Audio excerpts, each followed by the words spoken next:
Bonjour à tous et à toutes, ici Pinap.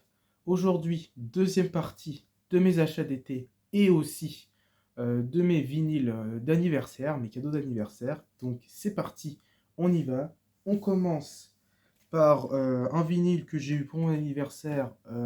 C'est un single sorti en 2001, réalisé par Gorillaz. C'est le single 911. Alors, c'est vrai que ce single n'est pas très connu, mais il est clairement très très bon. Alors, je vous remets dans le contexte.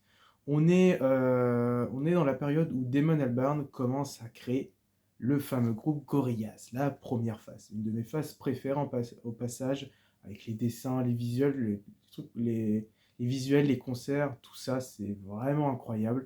La suite aussi est excellente, mais moi j'ai une petite préférence pour celle-là.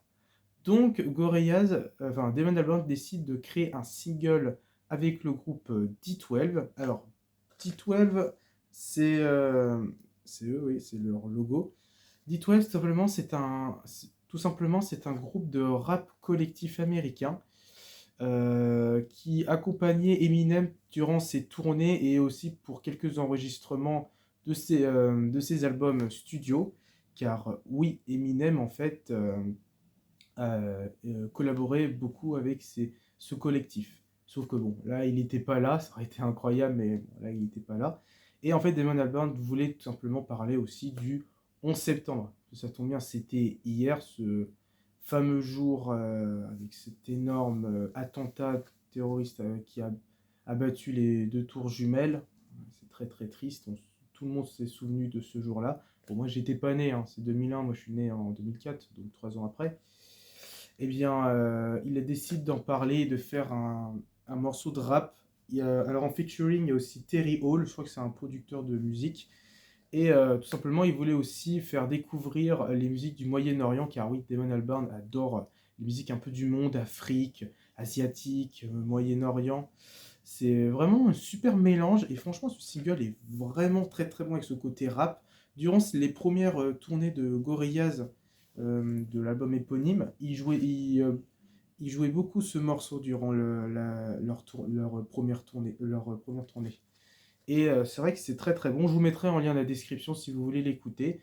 Un très très bon morceau de rap, sombre aussi quand même, avec ce morceau de piano, mais excellent. Je vous sors le vinyle. Alors c'est pareil, un 45 tours comme pour Aphex Twin. Oui, Aphex Twin, avec son dernier que je vous ai montré. Et Windows Liker. Alors sur pochette, ça ressemble à ça. Lui, je l'ai eu je l'ai eu pour mon anniversaire, et c'était ma tante me dit que je l'ai eu qu'elle l'a acheté sur Discord. C'est qu'un seul morceau. C'est pareil comme pour. Bon, là derrière, il n'y a rien du tout. C'est pareil pour un autre single que j'ai, que je vous présenterai un peu plus tard. Il n'y a qu'un seul morceau dessus. Je vous le spoil pas. Voilà. C'est un très très bon single. Moi j'apprécie beaucoup. Il en parle notamment s'il y en a qui ont vu le documentaire, et si vous l'avez toujours pas vu, foncez-y. C'est le documentaire des débuts de Gorillaz. Ça s'appelle Bananas avec un Z à la fin. Moi j'ai le DVD. Peut-être un moment, faudrait vraiment qu'à un moment je vous montre ma collection de Gorillaz avec mes t-shirts, DVD, un peu les produits dérivés d'eux. Ça va être une grosse vidéo. Je pense qu'elle va beaucoup dépasser celle que j'avais fait sur mes achats d'été. En même temps, je suis un énorme fan. Et donc, ouais, c'est un super single. On les voit, donc on voit l'enregistrement de ce morceau avec le groupe de rap des débuts, et parce qu'en fait, Banana, c'est vraiment les débuts de Gorillaz, de la phase 1 à la phase 2, c'est-à-dire Gorillaz, l'album éponyme, Demon Day. Alors, t'entends des morceaux qui apparaîtra dans G-Side ou dans les singles, donc Demon Days, et quelques morceaux qui apparaîtra dans Dark Sides, et aussi donc les concerts de la phase 1, le fameux concert du Live at Manchester Opera House en 2005. C'est vraiment un super DVD. Là. J'aime énormément voir les débuts de Gorillaz. T'as pas Plastic Beach, ça c'est dans un autre. Il faudrait que peut-être un de ces cas, je me le procure. Je sais pas si, par contre, c'est sous-titré français. Je pense que oui. Il faudrait que je me le procure. Donc voilà, un super single, et le morceau que je vous recommande, c'est celui-là, tout simplement. Je crois que vous pouvez le trouver facilement sur Discog, et aussi une fois il a été sur Vinted. Ensuite, là, cette année 2023, toujours Gorillaz. J'ai, bien sûr, pour mon anniversaire, j'ai eu Cracker Island de Gorillaz. Bien sûr, il me le manquait, donc Fallait que je l'aie. Et c'est un bon album. C'est sûr, ça vaut pas Demon Days, Plastic Beach, l'album éponyme et Song Machine, mais très très bon. C'est vraiment de la pop, ça fait très pop, même un peu vaporwave, je trouve, mais très assumé et vraiment bien fait. Je trouve que Damon Albarn a fait un super album. Bon, là, on les voit les quatre. Et là, alors maintenant, Gorillaz, leur nouveau délire, on va dire, c'est ça, c'est que c'est maintenant devenu une secte où tout est rose ou violet. Voilà, pourquoi pas après tout. Alors, les clips maintenant ne sont pas faits en dessin, c'est que de la 3D. Bon, Jamie Hewlett dessine toujours dessine toujours et c'est toujours stylé ce qu'il fait. Mais là, ces clips maintenant c'est que en 3D. J'espère qu'il fera du dessin comme pour Song Machine, mais je pense que oui, il arrêtera pas le dessin, hein, Jamie Hewlett. Et bref, c'est un super album. Il y a plein de comme Gorillaz, c'est ça le but, c'est inviter plein de personnes et Damon Albarn s'occupe de la composition et Jamie Hewlett côté dessin. Eh bien, il y a notamment le retour de Butchie Brown, le rappeur de Dirty Harry qui participait dans Demon Days, le deuxième album avec Dirty Harry. Vous connaissez tous ce morceau, vous l'avez déjà peut-être sûrement entendu à la radio. Je vous montre à quoi ça ressemble derrière. En fait, on voit toujours Murdoch suspendu, mais personne ne l'a détaché. Ça fait penser un peu à Astérix avec le barde du village où on l'attache et on lui met un foulard sur sa bouche pour éviter qu'il chante. Mais ça me fait penser un peu à ça. Et il y a une super promotion. Vraiment, il est sympa. Moi, je l'aime bien. Il vaut pas, c'est sûr, les débuts, mais franchement, il est sympa. Il y a donc Bochy Brown, il y a Tame Impala, vous le connaissez sûrement parce que en ce moment il est très connu. Moi j'aime pas du tout Tame Impala. Bon, j'aime bien son esthétique, ce qui fait un peu psychédélique, ses pochettes sont vraiment bien. Mais là quand il participe avec Gorillaz, j'ai vraiment bien aimé. Il y a qui d'autre? T'as Beck qui réapparaît encore une fois car il avait déjà participé dans Song Machine, dans le morceau The Valley of the Pagans. Il participe notamment avec les Chemical Brothers. Là, dernièrement, il a participé. Alors, j'ai même écouté leur dernier album des Chemical Brothers. Pas grand fan, je trouve pas ouf. Il y a que 3 morceaux que j'aime bien. Donc, ouais, Beck, il participe un peu à tout. Il faudrait que j'écoute plus précisément sa discographie. Il y a qui d'autre? Stevie Nicks. Alors, Stevie Nicks, si vous connaissez pas, il faudrait vraiment que j'écoute. Moi, je connais deux noms de ce groupe. C'est la chanteuse des Fleetwood Mac. Ouais, c'est elle, Fleetwood Mac, c'est la chanteuse. C'est incroyable qu'elle participe dedans. Et voilà. Et je demande. Attends, qu'est-ce qu'il y a d'autre? Je crois que c'est tout.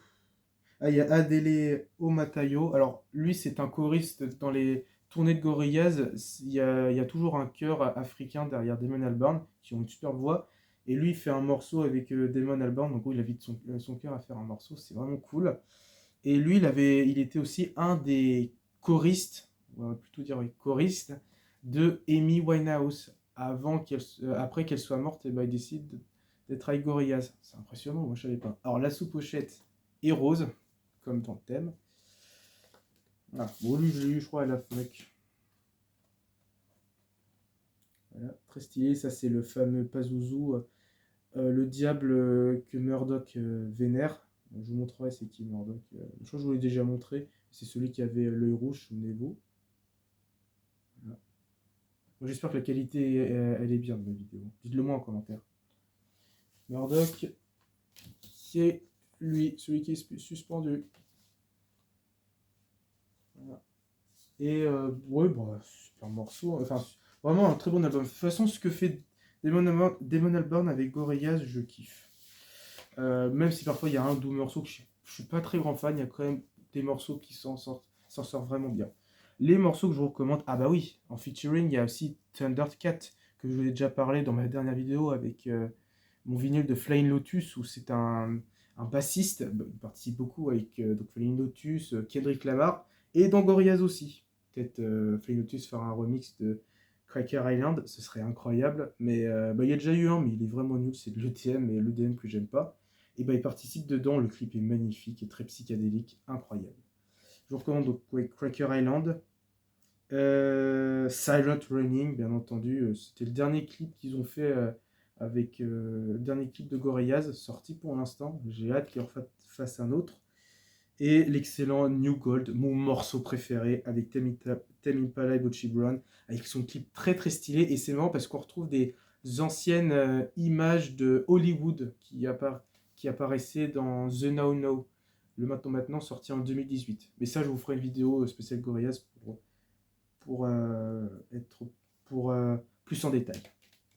Alors, en plus, ce que contient le vinyle, il contient un poster. Alors, cette fois, lui, il n'est pas très grand, il n'est pas comme Daniel Johnston ou Kanye West. Il ressemble à ça. Là, on voit Murdoch, je pense, avec une fausse barbe et peint en rose, toujours un petit sens du détail avec la couleur rose. Et derrière, hop, on voit les 4 membres avec. Alors, on pensait au début, beaucoup de fans pensaient que l'album s'appellerait The Static Channel, sauf que pas du tout. Il s'appelle Cracker Island. Et il y en a qui aiment pas la pochette de Cracker Island. Je comprends pas, moi je la trouve stylée, je la trouve vraiment sympa, quoi. Elle est cool, je trouve. Avec cette espèce de petit. Me fait penser un peu à un petit temple caché, ouais, un peu une secte cachée très regroupée. Ça fait penser à ça. Un peu David Koresh avec Board of Canada et in a Beautiful Place Out in the Country. Voilà. Bon, on a fini avec Gorillaz. Bon, là, tout ce qui me manque pour l'instant en Gorillaz, c'est encore 2 albums.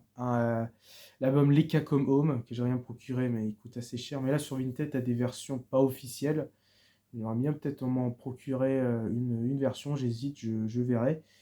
À part s'il sera réédité, ce sera incroyable. Alors, il a été déjà réédité, mais c'est en version dans une espèce de version complète de Gorillaz de la phase 1. Et il me manque Meanwhile, mais lui, comme je crois que je l'avais déjà dit, il est en très peu d'exemplaires, il coûte très très cher. J'ai hâte qu'il aussi le réédite. Bon, là on passe côté électro. Et là, alors je vous avais déjà montré mon premier album Damon Tobin, Bricolage, que j'ai eu pour mon anniversaire. Je m'en suis acheté un autre. C'est son 3e album sorti en 2000. C'est l'excellent et le meilleur album Damon Tobin. Super Modified. Le titre. Il est là, il est là le titre. Magnifique album. La pochette est incroyable. Cette espèce de forme. Et c'est marrant parce que ce genre de forme un peu spéciale durant ses lives, il y a ça. Et en fait, il projette des choses. Et dans la pochette, c'est exactement la même chose. C'est un super album de A à Z. D'ailleurs, ça ressemble à ça. Très très cool. Il fonctionne extrêmement bien. Je l'ai eu sur Discog en Belgique, je l'ai eu. En France, ils vendaient trop cher. J'ai fait oh bon, non. Je vous montre les sous-pochettes, elles sont très stylées, j'aime énormément. Vous voyez, il y a comme s'il y a des choses projetées, je trouve ça magnifique. Un peu comme si c'était un espèce d'immeuble très abstrait et ils projettent des choses dessus, des espèces d'immeubles. On voit s'il y en a qui ont la version vinyle. Magnifique. Il sort notamment dans cet album Il était une fois dans l'Ouest, dans le morceau Golfer versus Boxer, morceau très énergique mais excellent. Il y a des violons, il y a toujours ce côté un peu jazzy comme dans Bricolage, mais là il est beaucoup plus noisy, mais noisy vraiment bien fait, et il y a plein d'effets, tu vois qu'il y a vraiment beaucoup de matière, comme je l'avais dit dans la précédente vidéo. Voilà, ça ressemble à ça. Je vais vous montrer la deuxième sous-pochette. Les remerciements, ça c'est incroyable quand même. Notamment Arte Tracks, il l'utilise dans un interview, un morceau de Damon Tobin dans celui-là. Voilà, magnifique. Je vous montre les vinyles, à quoi ça ressemble. Ils sont noirs, mais l'intérieur est très stylé. Je les ai reçus il y a 2-3 jours, je crois. Je les avais commandés sur internet. Et ah oui, pour William Basinski, je me suis écouté un Time Out of Time.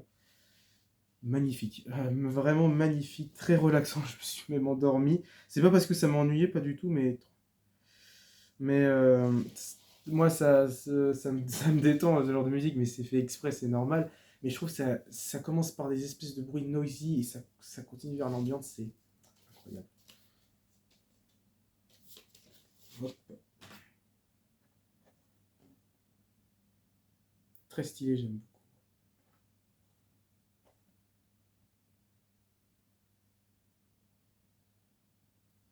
Voilà. Là, je crois qu'il a sorti encore un nouvel EP à Montobin. Il enchaîne, hein, mais il continue toujours à faire de la musique, j'espère. Voilà. Donc là, pour l'instant, j'en ai deux en Amon Tobin. J'en ai deux. Et j'aimerais bien me procurer un autre, mais j'hésite encore. Je sais pas si je vais attendre un peu ou pas. J'hésite avec un autre. Car il y aura peut-être une troisième partie de mes achats de vinyle. Et après, il y aura peut-être une petite attente. Je publierai mes morceaux plus tôt. Mais voilà, les morceaux que je vous recommande d'écouter, l'excellent Slowly, un des morceaux les plus écoutés d'Amon Tobin, même le deuxième, magnifique, cette espèce de son très... Ça fait penser un peu des voitures un peu américaines, fil des années 50, 60, 70, un peu ces périodes-là.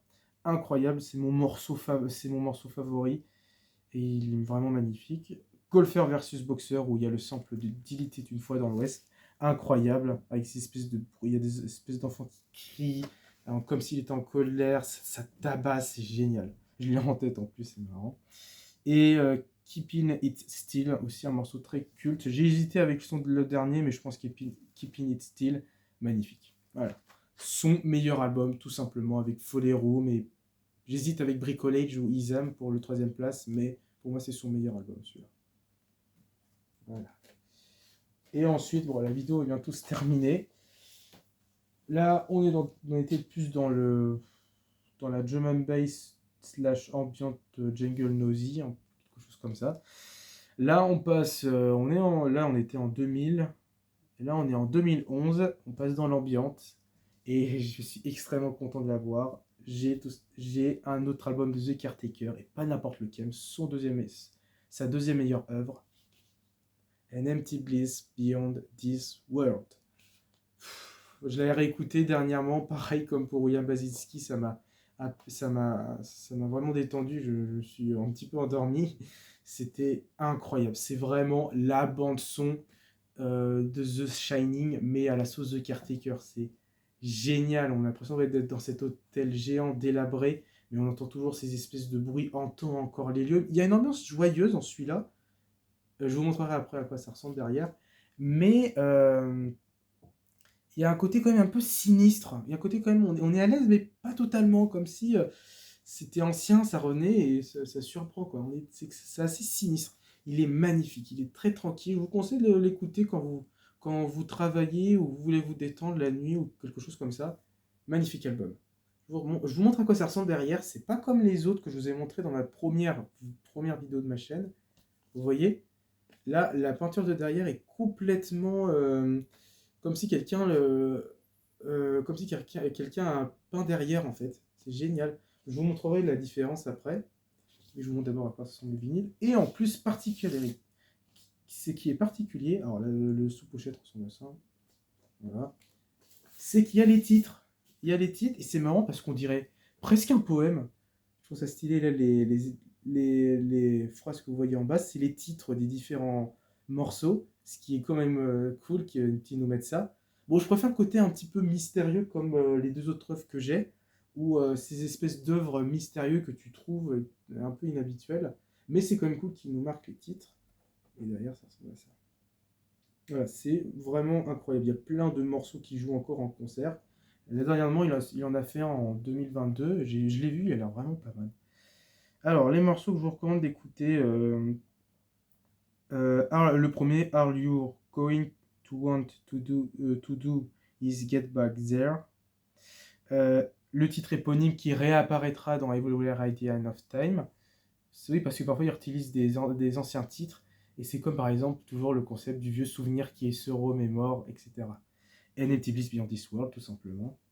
Et en troisième, Camaraderie at Arm's Length. Voilà, magnifique. Mon morceau préféré, oh, je pense que mon morceau préféré, j'hésite, je pense que c'est soit le premier ou Libet's Daily, aussi un morceau culte. Mais cette version, elle est un petit peu courte, mais écoutez, ouais, la version avant-dernière, car en fait, l'avant-dernière camaraderie, c'est une version plus longue et plus rallongée pour qu'on ait une meilleure expérience. Mais je pense que mon préféré, je pense que c'est le premier All You're Going to Want to Do is Get Back There, qui est magnifique, avec cette ambiance cool, mais en même temps très très beau, magnifique. Voilà. Super album d'ambiance, sa deuxième meilleure œuvre. On n'est pas dans du Everywhere at the End of Time. Il y a un côté, c'est vrai, vieux souvenir remémoré, très jazzy. C'est vraiment la description qu'on a de The Caretaker. Voilà. Et avant que cette vidéo se termine, je vais vous montrer les autres sous-pochettes, à quoi ça ressemble. Donc, je vous ai déjà montré dans ma première vidéo, mais regardez la différence. Comme j'avais dit précédemment, voilà, eux ils sont très clean, très très propres. Et pour lui, il a un côté un peu plus sale. Voilà. Bon, voilà, merci d'avoir regardé cette vidéo. Pour alors, mes prochains vinyles, je pense que je vous présenterai peut-être mes 2 derniers. Il y en a un peut-être que j'ai commandé, que je vais peut-être pas tarder à commander. Je verrai encore, je vais encore réfléchir. Et je vous le présenterai ça peut-être vers fin août, car là je vais faire un week-end à Lyon, comme je l'avais dit. Ou pas, mais voilà, je vous le redis, un week-end à Lyon. Et je vous présenterai voilà, mes vraiment derniers achats que je me suis fait. Voilà, merci d'avoir regardé cette vidéo. N'hésitez pas à mettre un like, abonnez-vous et au revoir, ciao.